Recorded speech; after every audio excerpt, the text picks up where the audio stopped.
Coming up this week on the show, we're going to talk about the Consumer Electronics Show, CES 2014 in Las Vegas, Nevada. And we also have a very special announcement to share with you for next week's show. John Kessler, Joe Falvey, and myself, we're going to talk all about that coming up next.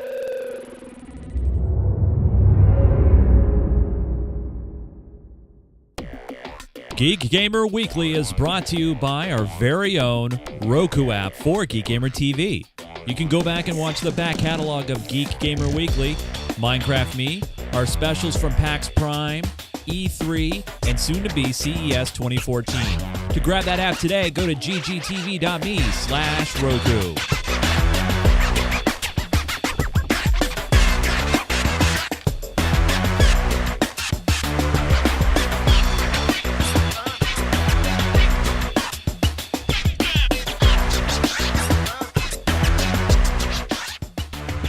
This is Geek Gamer Weekly, episode 254, recorded Sunday, January 19th, 2014, the CES 2014 wrap-up show. Hey guys, welcome again to another edition of Geek Gamer Weekly. This is the Uber podcast for geeks and gamers, where we, friends, come together and chat about the latest in gaming and technology, and also share with you our adventures. I'm Chase Nunes. Joining me this week is what I call the Essentials crew of this show. First, it's John Kessler. Hey, John. Yes. How are you? Just ducky. Nice, man. Looking good over there. Really? People have commented about your backdrop there, the curtain, the they velvet. say it's velvet. It's far from velvet. No, it's more shower curtain. Yeah. It's not very velvety. Just looks soft in the video. Mm-hmm. Also with us, another essential part of the show and essential part of our crew at CES, Joseph Falvey. Hey, Joe, how are you, man? Good.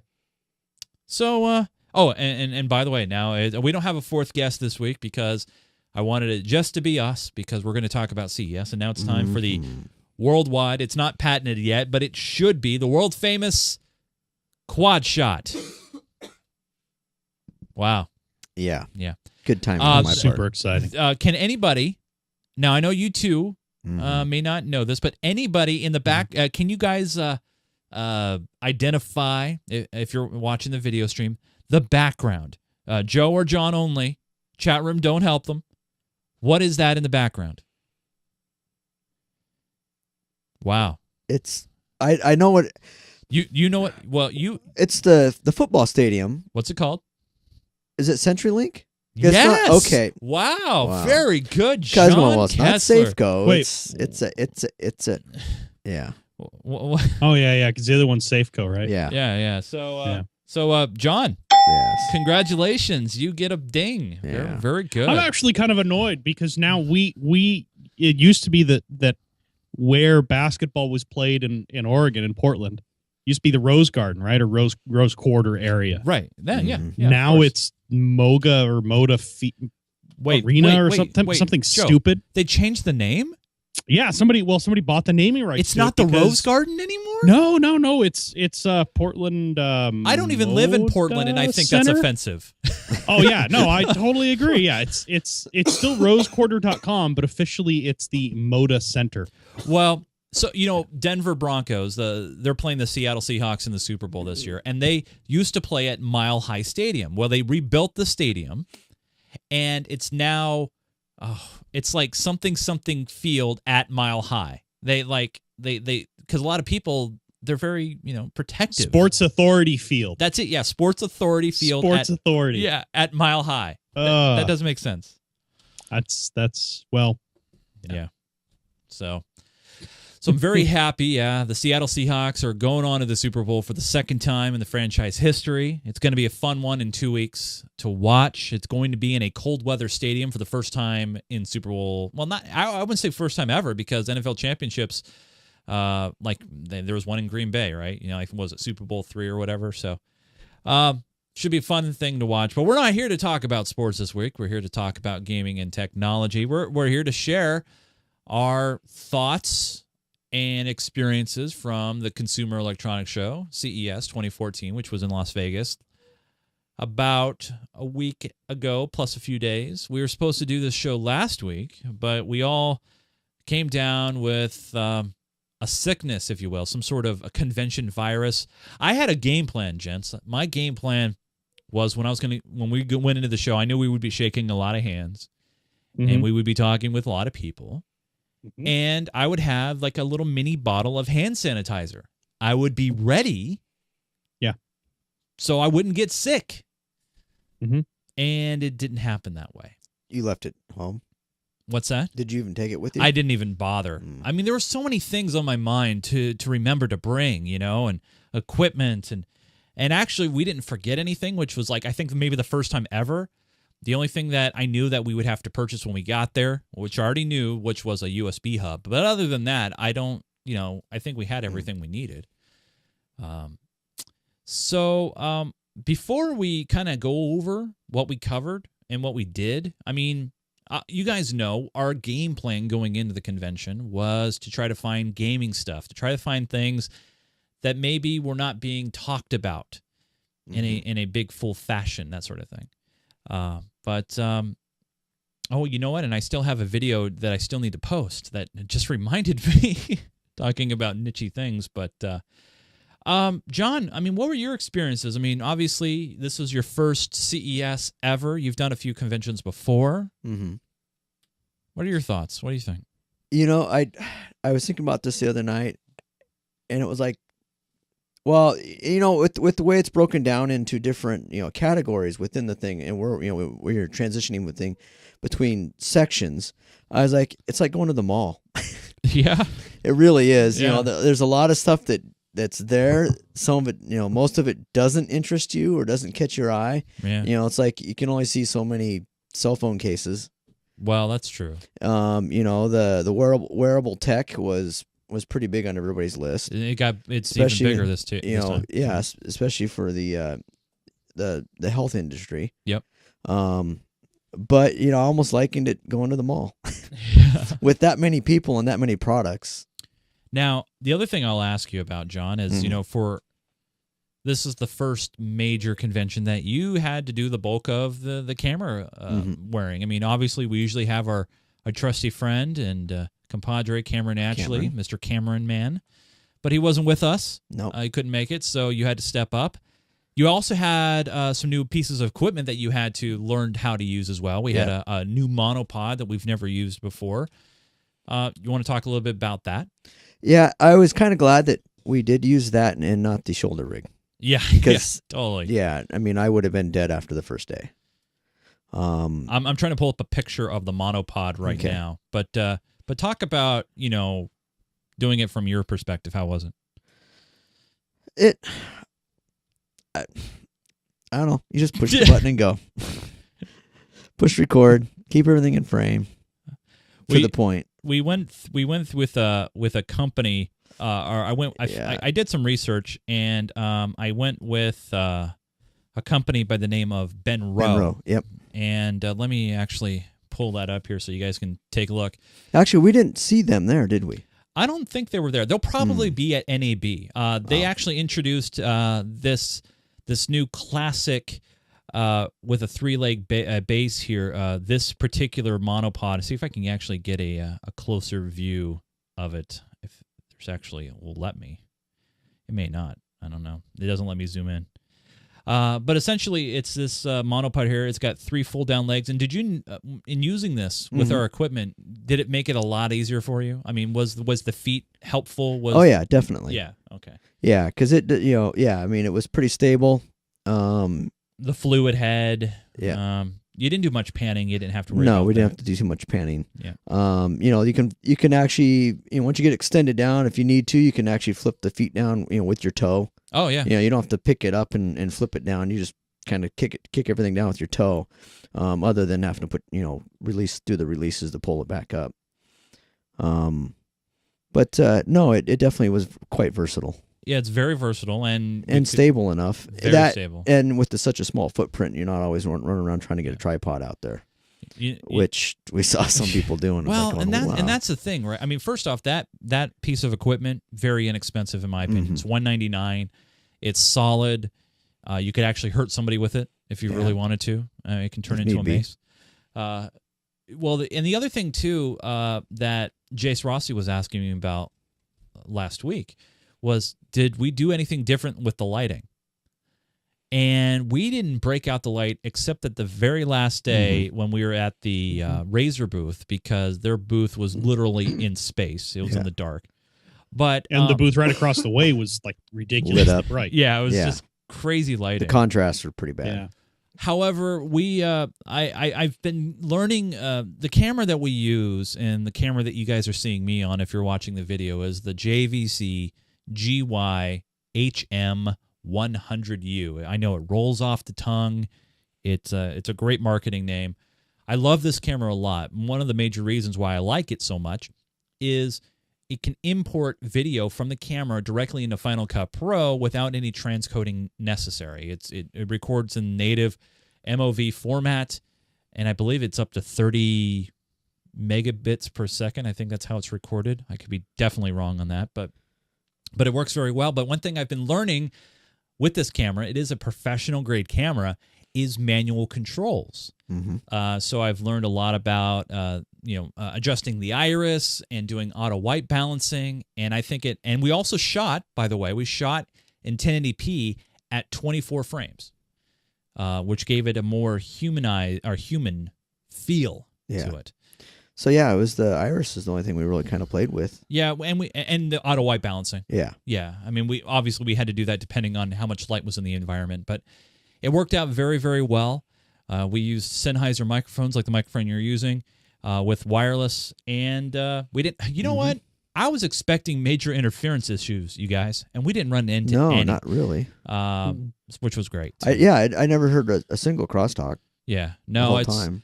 And that really shows the kind of quality of the equipment that we were using. You know, I mean, obviously some people go there and they try to minimalize it, but I don't know. I think the one way that we can be set apart is with the quality of coverage that we do. So, Joe, before I kind of walk everybody through our days of coverage, what did you pull away from the event? What were your expectations going into the event and so on? I don't know. I guess the biggest thing that struck me really was in part about the event, but also just about where we were, the venue that it was held at, is just how big it truly is. Yeah, totally. You know, I the thing that really drove it home for me, I think, was that last day when we were trying to find Razer's booth and we found it on the map, and it's only halfway down this hall. It's only a half a year away. Yeah, it's only halfway down hall, the South Hall, which is the 2-story hall. So it's it's not all that far. We can walk to that. Should only take us a couple minutes. Yeah. And you realize when you get into the hall and you look down the hall, you can't see it because there's too many booths in the way. There's so many. And when you start walking towards it, you're like, oh, well, we should come up on the booth next to it. No, it's still a ways down there.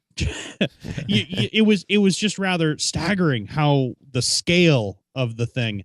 And one thing I really would love to see is I'd love to have the opportunity to see the convention center empty. Yeah.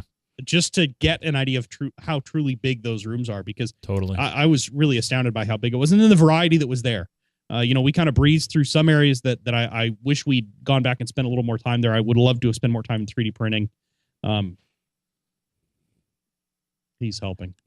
He's helping print. How cute. Yeah, he's helping. I'd love to have spent more time in 3D printing. There's a lot of really cool stuff there. There was the TVs. We saw a lot of TVs, and I didn't understand why any of them had a curved screen. It still doesn't make any sense to me. I know I've read all the marketing reasons, but it's still. I will ridiculous. say this, Joe. Until they officially come to market in mass, we'll wait and see from the true thorough reviews from those guys who do it for a living. Then we'll see if there's any major difference. But until then, I'm with you, Joe. I mean, I want a nice flat surface to watch my sports. The only argument I've heard so far about it that I can kind of understand is if you're sitting in the middle of it and you're looking straight on the screen, a smaller curved screen has the appearance of a larger flat screen. And I guess that's true. However, the big trade-off is If anyone else is watching it, they're going to get a distorted picture because they're looking at it from a different angle. Yeah, who cares about them? It's all about you. Well, what's the viewing angle? That's the key, right? I mean, what's the viewing angle on these, especially because all the curved ones, as I recall, were OLEDs. Mm-hmm. So the viewing angle basically is as close to flat against the screen as you can get. But the issue is the distortion, right? The further out you sit, the more distorted a picture is. If you've ever sat on the edge of a like the front edge of a movie theater with a big rounded screen, you'll know exactly what I'm talking about. And you get a fair amount of distortion close to you. The center of the picture isn't too bad, and then you get a fair amount of distortion on the other side. It doesn't look that pronounced, though. I mean, look at this. This is a... It's actually a tighter bend than any movie theater is. But then again, your living room's not a movie theater either, though. No, but it's tighter proportionally. Right. It's actually tighter than if they scaled a theater screen down to that size. It's a tighter bend than it would be. It's significantly. I read a whole when I was first, when we finally got back and I'd recovered enough to like think about it and be like, that didn't make any sense to me. I read a bunch of articles about why it was and the arguments for it, and it's 90% marketing. I don't think I've found anybody at this point who can defend it as a good reason. It's the sort of thing that a company does to say, look what we can do.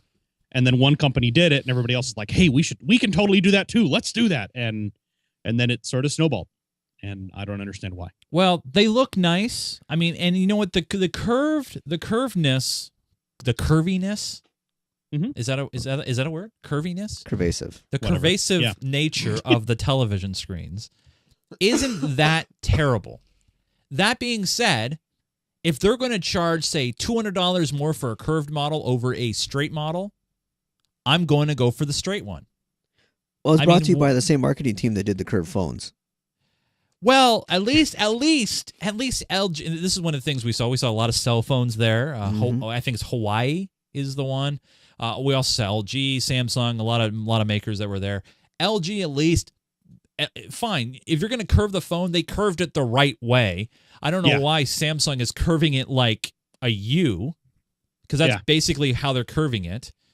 It's hard. Here, I'll take this conveniently placed Maxim piece of card here. So say this is the phone, right? So Samsung is doing it like this. Okay. Yep. Okay. And then LG is doing it like this. Okay, I felt one. That felt much better in the hand. The LG one, not the LG one. Yeah. The Samsung one, I don't get it. Obviously they just wanted to be first to the market.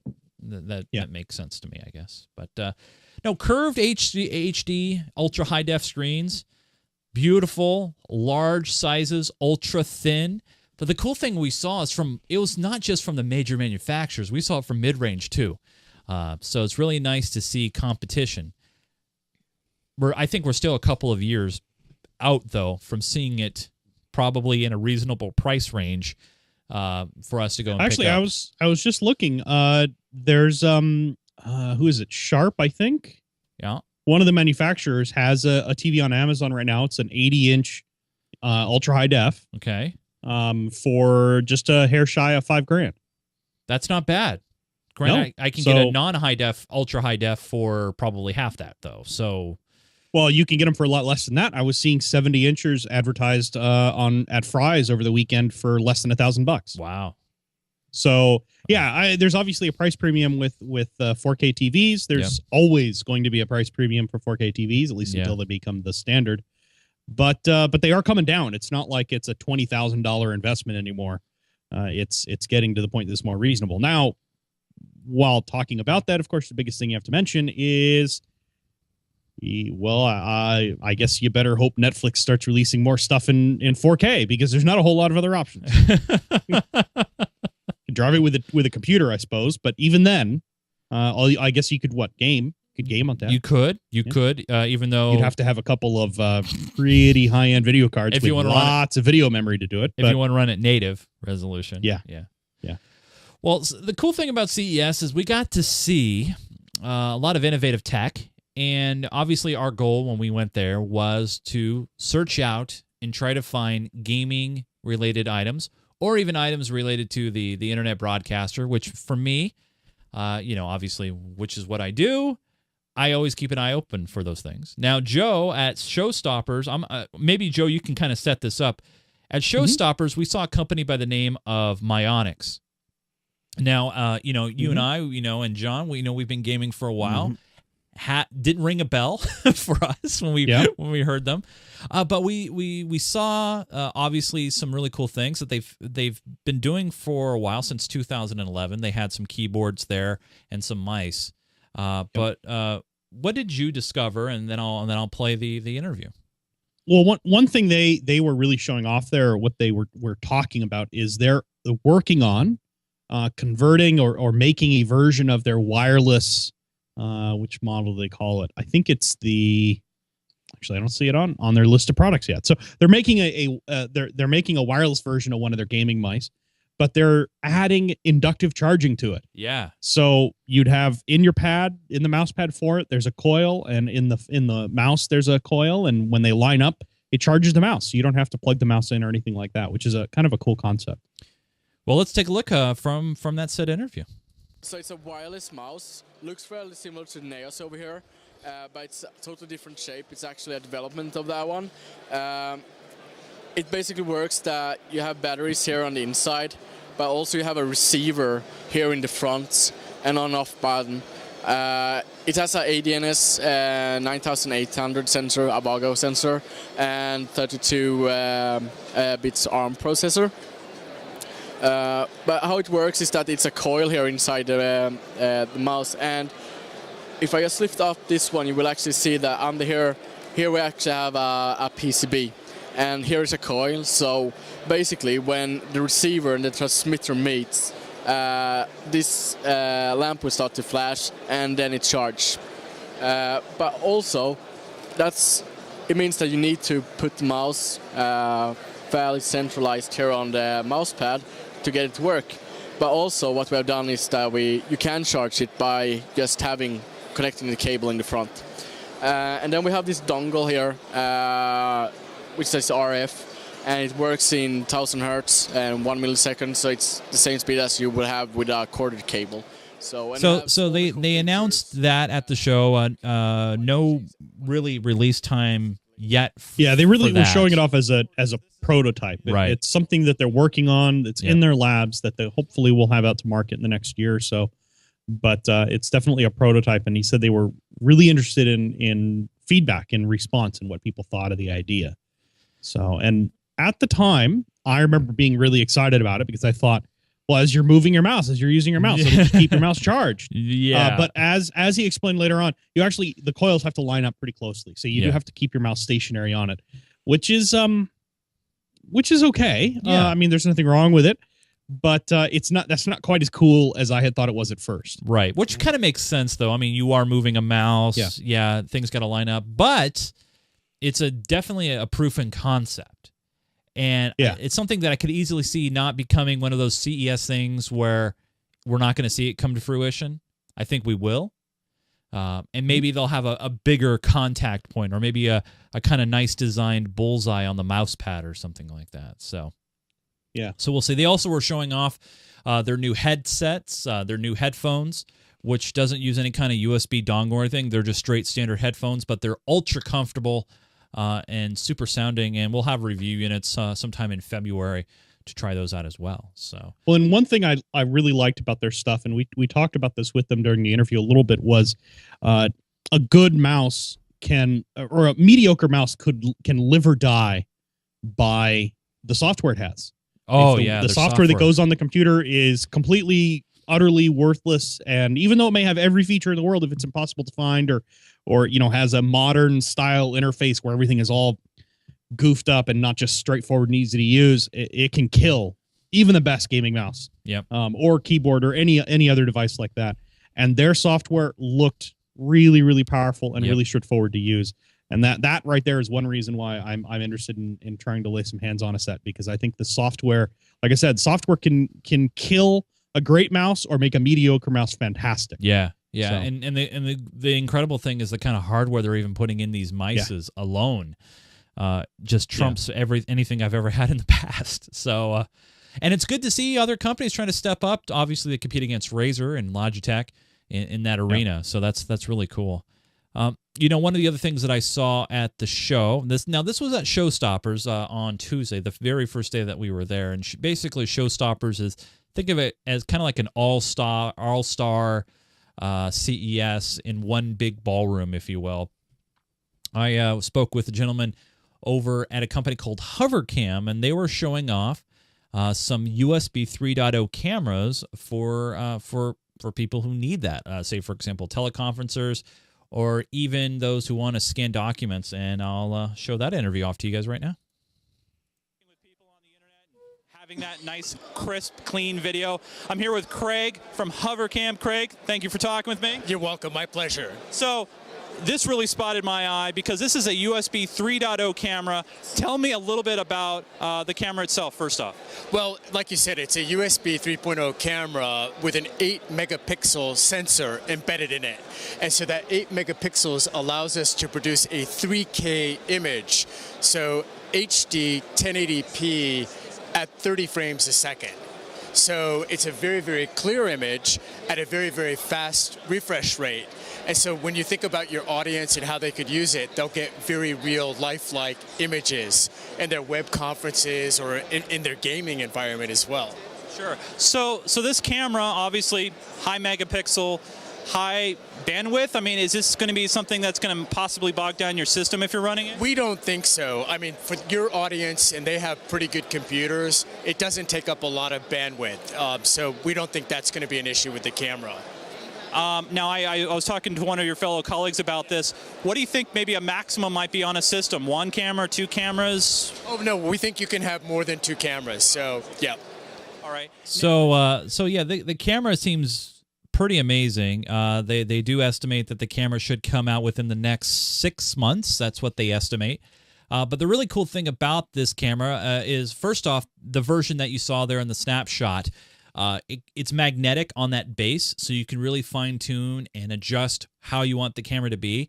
They also have a version of the camera that's on this long, kind of not a gooseneck arm, but this hinged arm, if you will, so you can use it as a stand. But not only that, scan documents. Because it is such a high-res camera, this can basically replace that old-school flatbed scanner that you may have, and a lot of businesses probably still have. And so their software also does optical character recognition, and there's some other cool things with that as well. So $299 is the suggested retail on that. But this is really the first major company that I've seen push a USB 3.0 camera. We haven't even seen any kind of Thunderbolt cameras or USB cameras yet, and this was one that kind of stepped up to the plate and is showing it off, and it looks really, really cool. Now, I forgot to ask him about actual OS compatibility. He did say that with Skype and other major, webcam softwares that it should work because it uses a Twain driver that is pretty much universal in that arena. So we will see. Now, Joe, you talked about towards the end of our time there in trying to track down the Razer booth. And the next to the last day, you're saying we need to go check them out because of some gal by the name of Christine. And I thought, hey, this must be a really hot chick working at the booth. We need to go check her out. But it really wasn't about that, right, Joe? It was about a new potential piece of hardware, right? Yeah. So Razer sort of has a history of doing these really over-the-top, ridiculous things. They did their I can't remember the name of it. They call it Project Fiona, and that was a basically a full screen lower tablet style system with just like way over the top ridiculous in terms of gaming and stuff like that. And of course, it never in its prototype stage that they showed off at CES a few years ago, it never reached market. But a lot of what went into that ended up turning into their tablet that they did release, and the add-ons, the gaming add-ons they had for that and stuff like that. So Project Christine is another one of those just ridiculous, over-the-top, fantastic ideas that's probably never going to see the light of day, at least commercially, in its current state. Right. But the ideas from it and the tech put into it should be released in some form or fashion over the next couple of years. And it's basically a completely modular PC. It's amazing. Yeah. And So now yeah. PCs are naturally modular, but this takes a little further. Yeah. These modules are easy to anybody could add or remove a module from this computer and make it exactly what they want. So it's a really, really cool thing, and hopefully you have that video for it. I do, 'cause yeah. I think it's fantastic. Yeah, you had a chance to speak with Kevin from Razer, and let's check that out right now. It's cool Kevin. concept PC that we've heard a lot about and came down here to check it out. I got Kevin from Razer. What can you tell us about this thing? Sure. So this is Project Christine. In a single line, it's the world's most modular PC design. And what that means is it's fully modular. Everything that connects into this PCI Express backbone architecture is able to be hot swapped and just plug and play. So it really opens up the amazingness of the PC platform, which is completely open already, to users that can't build their own towers. So anybody can just plug and play and get the latest performance and the latest hardware. Because of that, it's easily upgradable. So as new components become available by NVIDIA, Intel, the idea is to just have them already set to go and just plug it in. Your PC will be running, top of the line performance. So you buy the center thing, you buy some initial components, 6 months down the line, you're like, I need something a little better. You just pop a new component on. Yeah, I mean, that's the idea. I mean, it'll come with, we're thinking along the lines of a subscription service to where, there are tiers. So maybe the tier 1 subscription, you pay a little more and you get the newer components as soon as they become available. Your older components, which are just, maybe not quite as fast, would be refurbished and sent out to the tier 2 subscription service and so on. So that's an idea we're playing around with. We announced this at CES 2014 to really get feedback from the editorial and the gaming community to see what they like about it, what they'd like to change before we consider bringing something like this to market.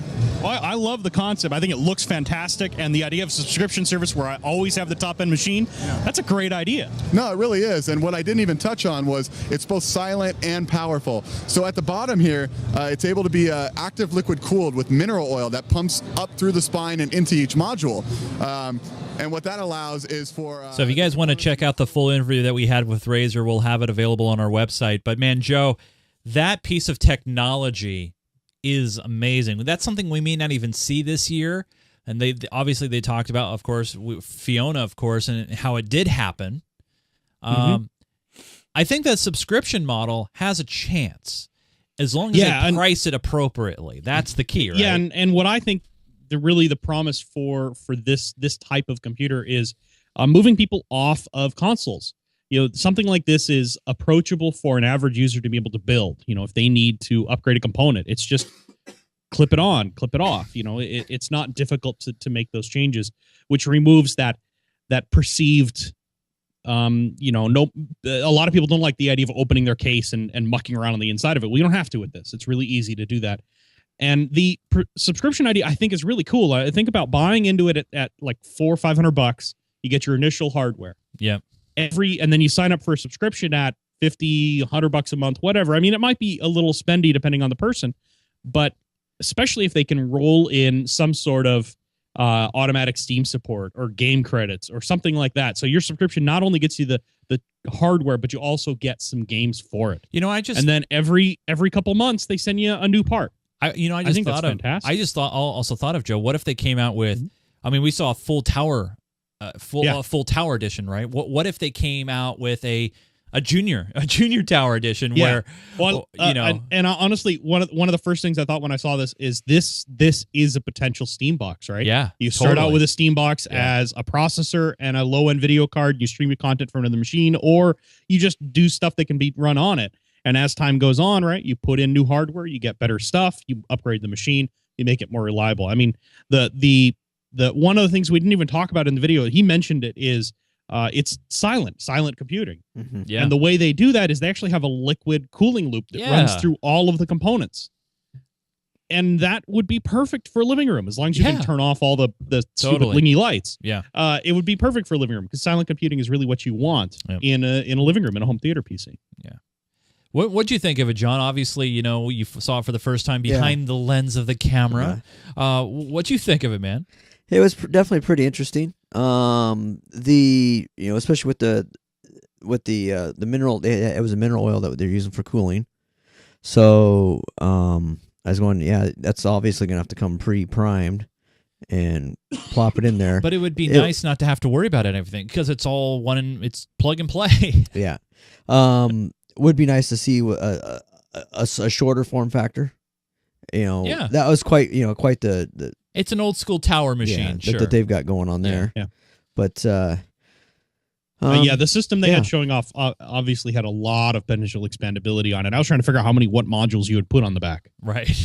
I see the need for 3 or 4 spaces, a couple video cards and a processor and a motherboard and a power supply maybe. Well, WWNSX was asking about Intel switching CPU sockets. Problem is that's all contained in the module. Yeah. All that's in the module. So regardless of what what CPU socket is, that's all in the module. Right. Because it's their interconnect on the backplane. Yeah. That everything's done. So you need to think of the way to think of it is that centerpiece. There's no processing in it. That centerpiece is SATA buses, PCIe, PCI Express, and power, and that's it, and cooling, of course. And then so the module that holds the processor, that is the motherboard, so to speak, is just an add-on module to that. And that's where memory is. That's where the processor lives. That's where all of those components, the motherboard itself is in that module. So it really is kind of a really cool and different concept. So that even means the memory itself is going to be liquid cooled. Everything. Well, potentially, everything. Well, remember, these are just modules, right? Yeah. So, you could have a module that's just basically doing a pass through of the liquid. Or you just plug it in and it just bypasses being liquid cooled. Because obviously, like say USB ports and audio ports, you don't need those water cooled. Yeah, an optical drive, even a hard drive, you may not need it liquid cooled. An SSD certainly wouldn't need to be. Right. No, I'm excited. I love the fact that if I was able to pop in a new USB bus or a new USB ports, that'd be cool to do. Hopefully, this is one of those CES things that just don't kind of go away. Obviously, they need to make it price effective for them.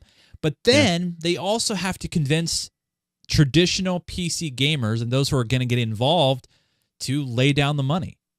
Yeah. And that's the two markets they're going after, right? They would be going after traditional PC gamers who are a lot of them. All 3 of us are, nope, I'm building it. Forget it. I'm putting it together myself. And saving money and doing it cost effectively that way.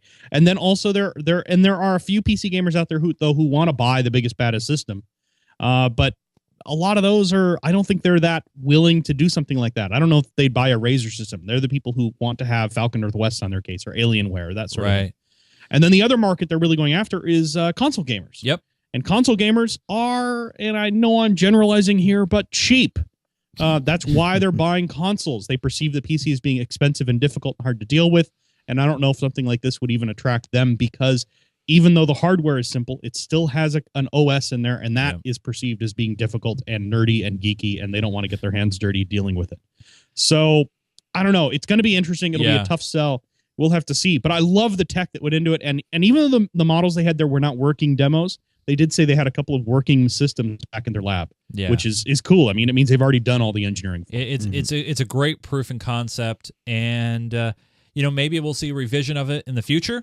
I agree with Chris in the chat room. I really hope that they build this and or smaller Steam box or an audio editing session. I love to see just a few modules high and let me just buy it myself. Would be really really cool. Actually, now that I think about it, is if Razer does this, they get really close to production on it, and then Apple buys them and uses it for their next Mac Pro.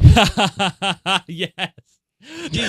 The only thing I would say, and I want to put a cap on this, the only thing that bothers me, and it's always bothered me about anything, not just about Razer, is anything uber proprietary.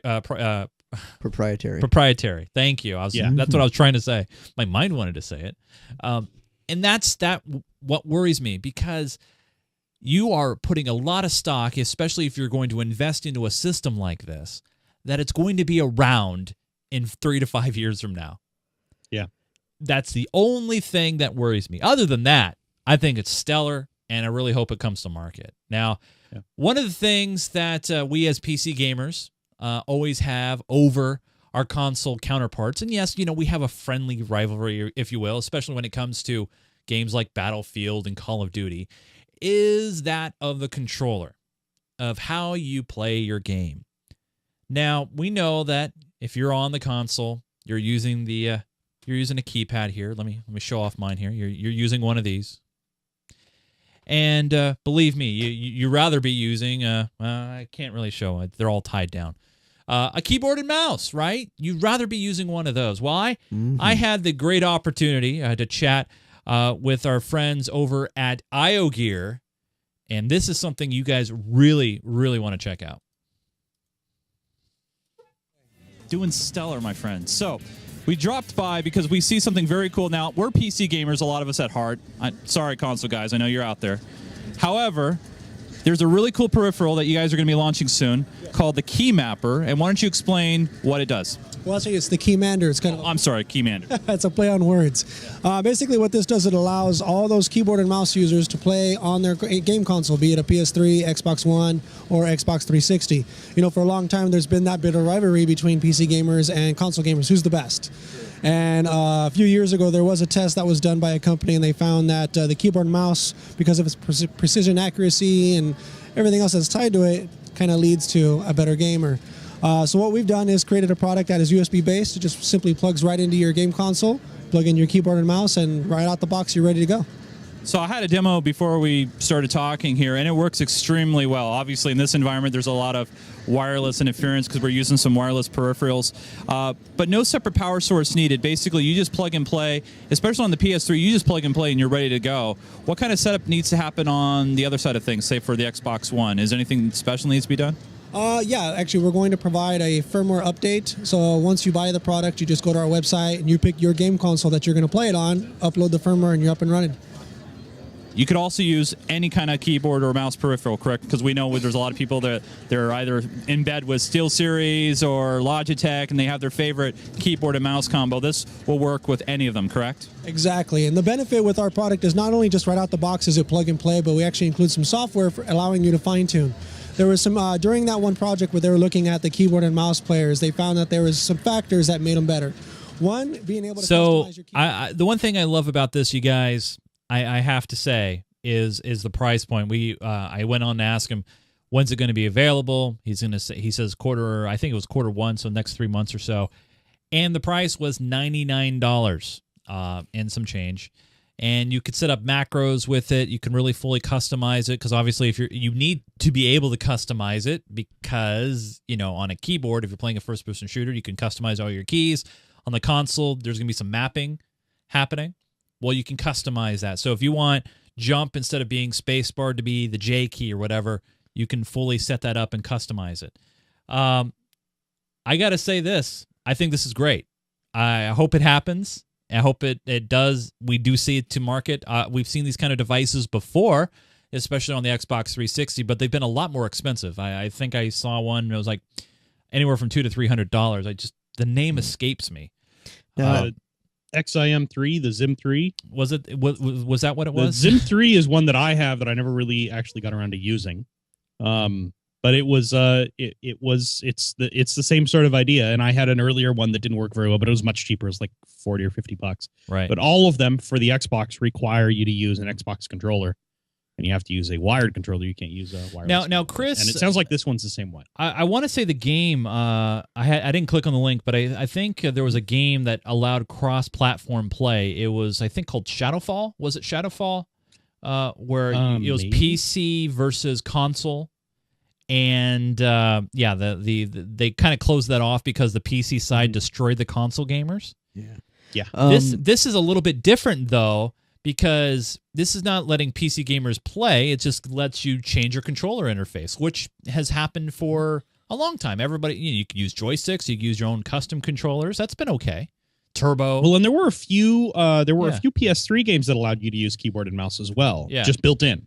I don't think any Xbox games ever allowed you to do that, but there were a couple. I want to say one of the Unreal Tournament games allowed you to, and I think there was something else. But yeah, it's a cool concept and one that a lot of people have tried, and this one works surprisingly well. Yeah, I mean, just like anytime you get into a new game or into a new controller, it takes a little while to get used to things, but it does work pretty well once you get into that groove. Yeah. John, go for it. I was talking to, I can't say who it is or one of my customers works in the Xbox department there at Microsoft. He works in the green area. Yeah. What do you mean? Green, Microsoft, Xbox. Okay.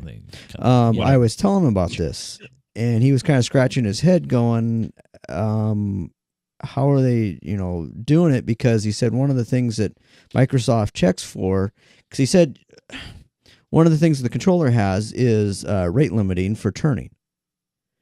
And he was talking about that. That's the issue with the mouse, is you don't have any kind of limits on how fast you can turn.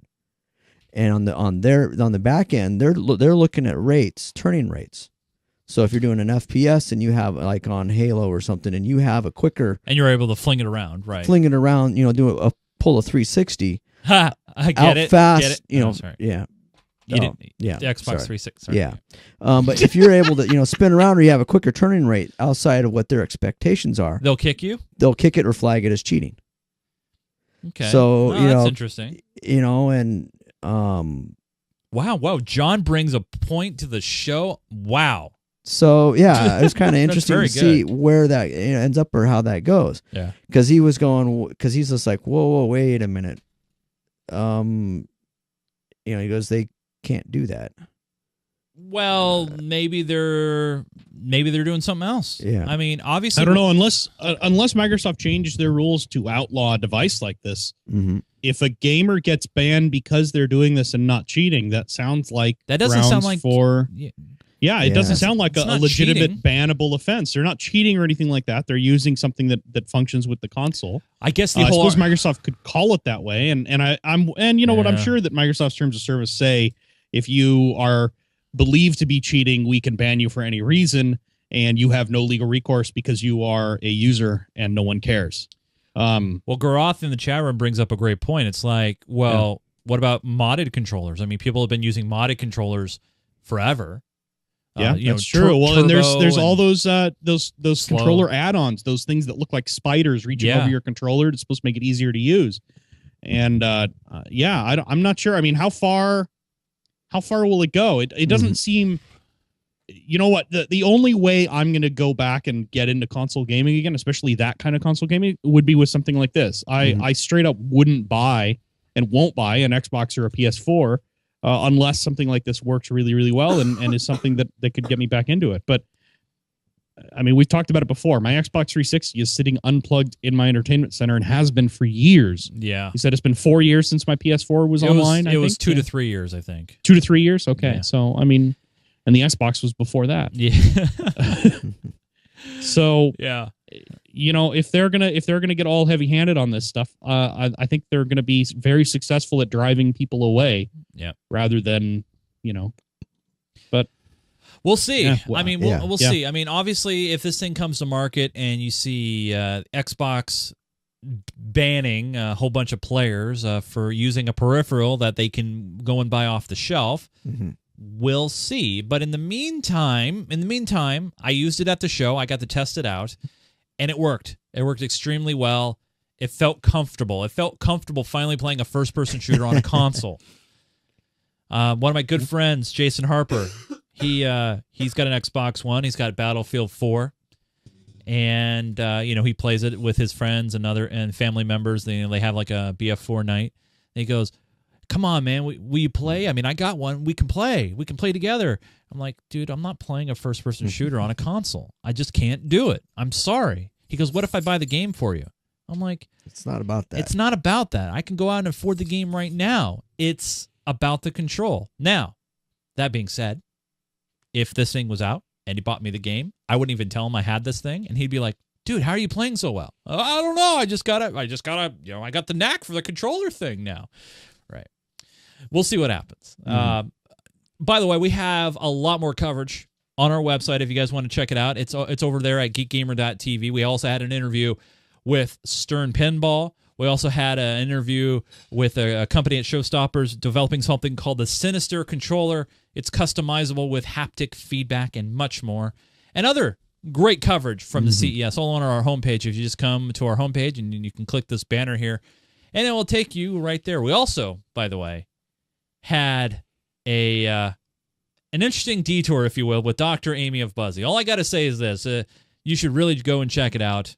Viewer discretion is advised and encouraged, and involved some In-N-Out burgers, and it was truly a lot of fun. And hopefully we'll be doing more stuff with Amy in the future in the broadcasting realm, because she was just fun and awesome. She's been doing really good work, and look for her on, what is it, the Dragon's Den? Is that what the American version is called? Dragon's Den is the UK version. Oh, okay. Shark Tank. Shark Tank. Yeah. I'm sorry. I've been watching so much UK programming. So yeah, check it out. But yeah, geekgamer.tv if you want to check out all the CES stuff. I want to put a cap on the CES topic. There's one other thing I want to announce to you guys before we get out of here. But John, CES next year, are you down for going again? I mean, I know it's a long way from now, but what was your experience? Would you do it again? Sure. Even if you don't have to hold the camera? Yeah. Okay. Anything else? I was gonna say, if IO Gear watches this episode, sorry, I didn't mean to put a crusher on the topic. No, but your it brings up. No, it's not, you're not crushing the hardware. You're just bringing up good points that maybe they need to address, and maybe you're helping them. Mm-hmm. Joe, what are your thoughts of CES? Would you do it again? Probably. Yeah. Probably. I mean, it would depend on stuff going around at the time. Sure, a year of is course. still kind of a long ways off, but Totally. but probably if things work out, I probably would be down. And actually, I met Cameron Man Friday night in Portland. He and I hung out for a little while. Oh, cool. And he said he really wished he could have gone, but because of another trip he had planned with his girlfriend, they couldn't get the time off. So he is down, I think, for next year as well. Yeah. If we all wanted to do it. Yeah, and if we have 4 people, we'll probably do the rental of the house route or something like that. The hotel room did work out fine. John, you were very comfortable in the lounger. Yeah. Except you're underneath the fan, which we couldn't. You could have moved the chair. Where? That's true. You could have turned the chair around. You could have put it in the way in front of the front door. You could have put or turned it around, just looked out the window. That's right? true. Looked out onto the waterfall and stuff. Yeah. Last thing I want to announce before we get out of here. We don't do this often, but when we do, it's a lot of fun. Next week, next Sunday, probably I'm guesstimating around 2 p.m. Pacific time, because what we're doing ends around 12 noon-ish, and then we'll do some cleanup, and then we'll set up, and we'll do it. Geek Gamer Weekly will be live on location. Last time we were live on location somewhere, it was at AFK Tavern, and I think that was like 2 years ago. So we're heading to a place called Damland. It's in Olympia, Washington. It's at Tugboat Annie's. Mm-hmm. It's basically sold out at this point. I think Carrie can fit you in if there are just 1 or 2 people you want to get in, you want to come and hang out. But let me pull up the website here. It's very, very nondescript, and there's a reason for that.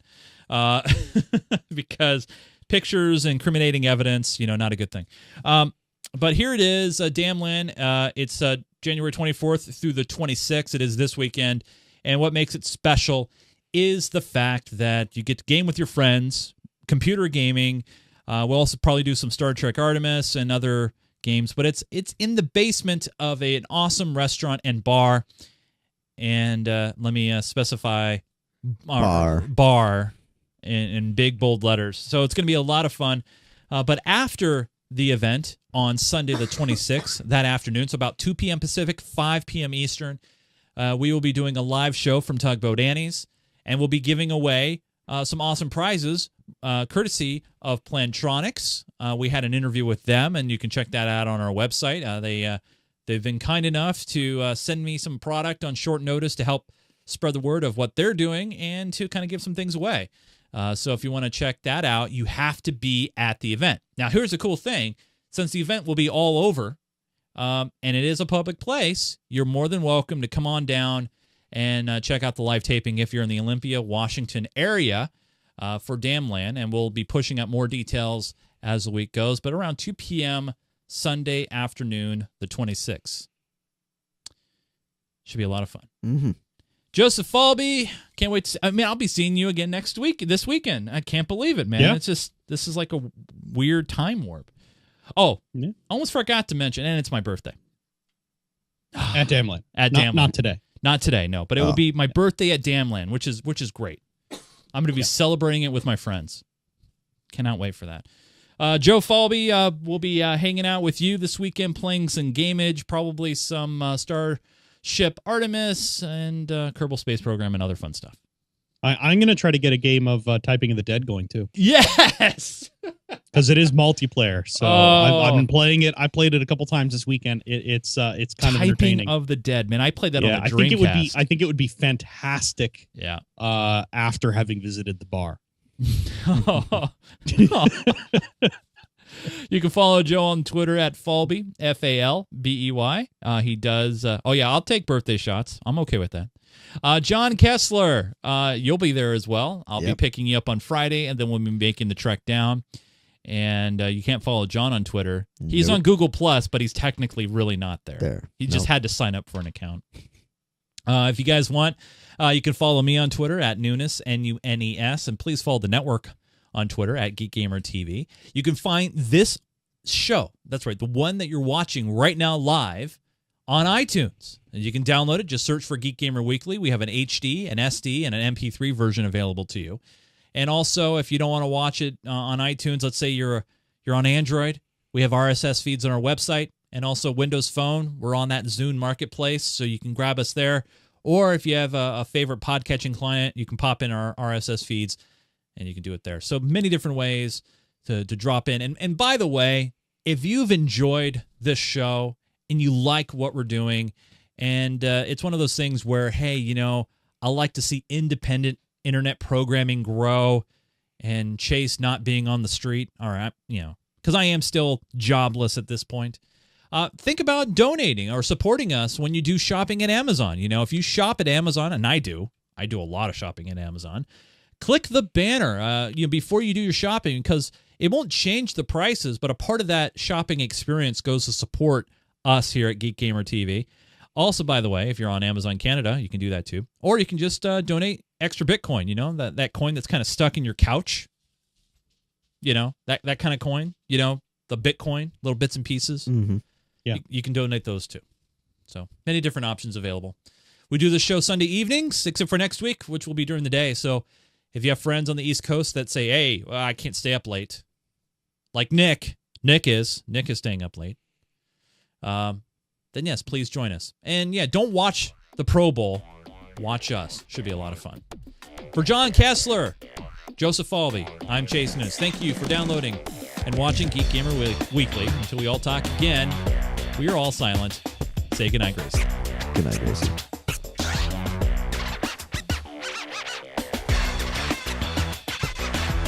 Kevin Spacey.